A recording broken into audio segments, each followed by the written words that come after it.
Hey everybody, I hope you're having a great day today. I'm Ben Pierce, and we have another installment of our interview with Bob West where he gives such an authentic answer to the question, hey, what did you do right in parenting a special needs child? And I think you're going to be really surprised with the authentic nature in which he answers that question. And you might be surprised the lengths that he and his wife went to make sure their family was going to be able to, that it was going to work. And so, really authentic piece of the interview. I think you're really going to like it. If you like it, please click the like button. If you like the content, click subscribe so that you get our new content every time we put it out. And I'm going to put a link to a new playlist that I created in the comments. And that playlist is going to have all the segments of our interview with Bob West as we go along. But I think you're really going to enjoy this one. So here you go, Bob West, with what did you do right in raising a special needs child?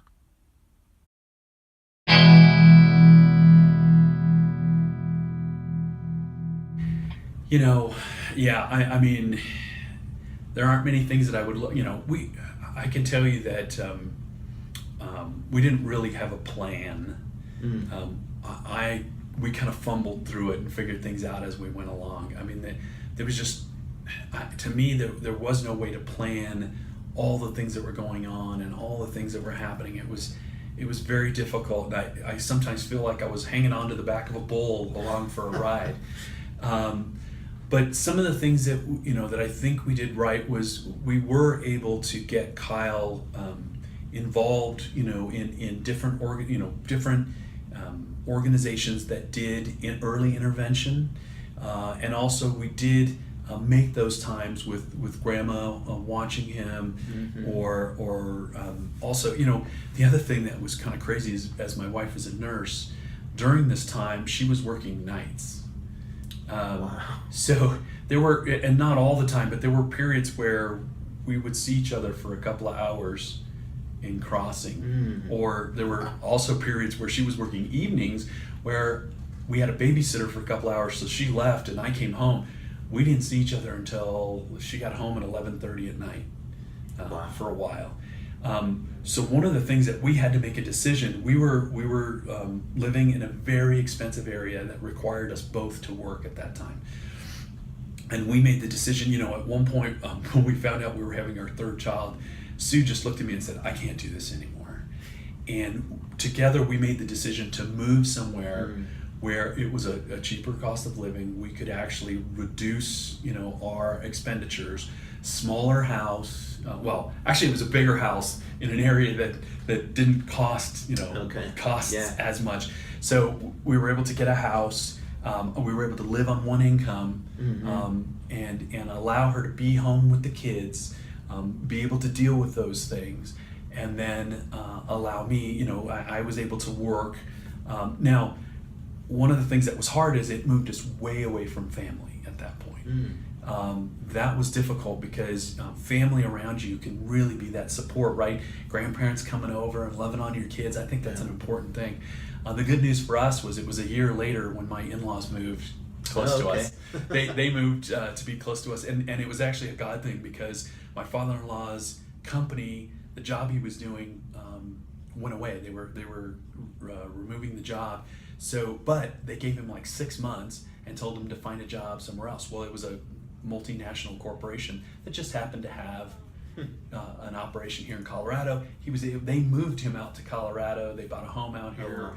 so they were able to live out here. So we were able to be close to them again. So that was huge. But it was, especially on my wife, it was tough to move away from family. But it did allow us that ability to have someone there, and my wife not kill, both of us not having to kill ourselves, Yeah. and try and take care of our kids and not have any parent there. So it did allow us to do that. And for 10 years she stayed home, and then as the kids all went to school, she started working part-time, while they were at school, Yeah. and then once they all went off to college, she's now back to full-time Back to nursing full-time. to pay for all those lovely colleges. So So really, if I'm hearing you right, really the things that you're saying that you would look back on and say that was the right move was really the things that you were very intentional about going, hey, here's this scenario, time out here, here's the scenario, right. what are we gonna do together about Right. that. I mean, really making, I mean, you know, that's a hard decision because we were close to both grandparents there. Both sets of grandparents were very close. So making an intentional decision that we've got to move away because, you know, we're just killing ourselves, right? To be able to actually be able to take care of our kids was a primary mover, and it was difficult. And even have some hilarious stories about our trip across the United States to our new home.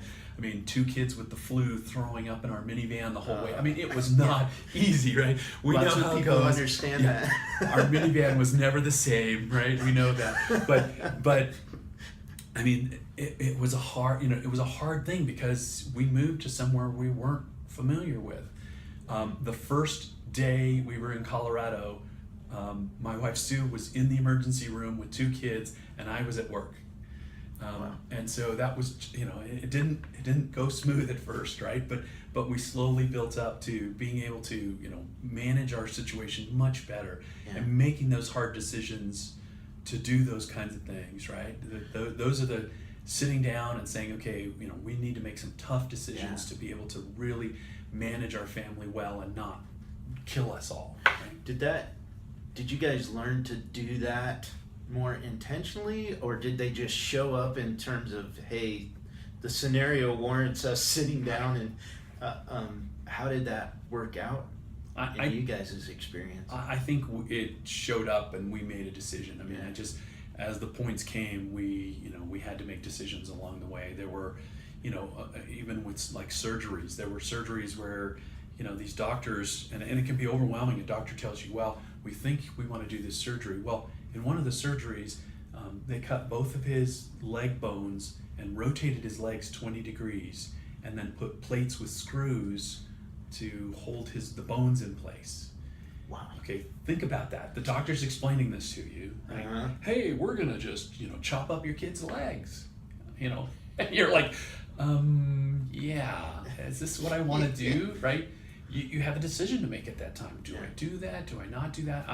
There's another couple that I know that they adopted a girl from China who has cerebral palsy, and it's been great to talk to him because he's in that same place. Hey, they're talking about these surgeries and we're not sure we should do them.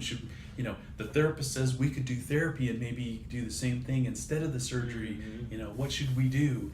And you know, they're having to make those same decisions. You know, what should we have surgery for? What shouldn't we? You know, because the thing is, in the medical community, right, there are the therapists who think they can cure everything with therapy, and the doctors who want to cut everything, right? So, and you're the medical, you're the decision maker. Don't let either one of them make the decision. You are the decision maker, but obviously you have qualified people who you trust, and find those people who you trust to make those decisions. But you know, those are things that, you know, those are tough decisions you have to make along the way for the betterment of your child, and we had to make.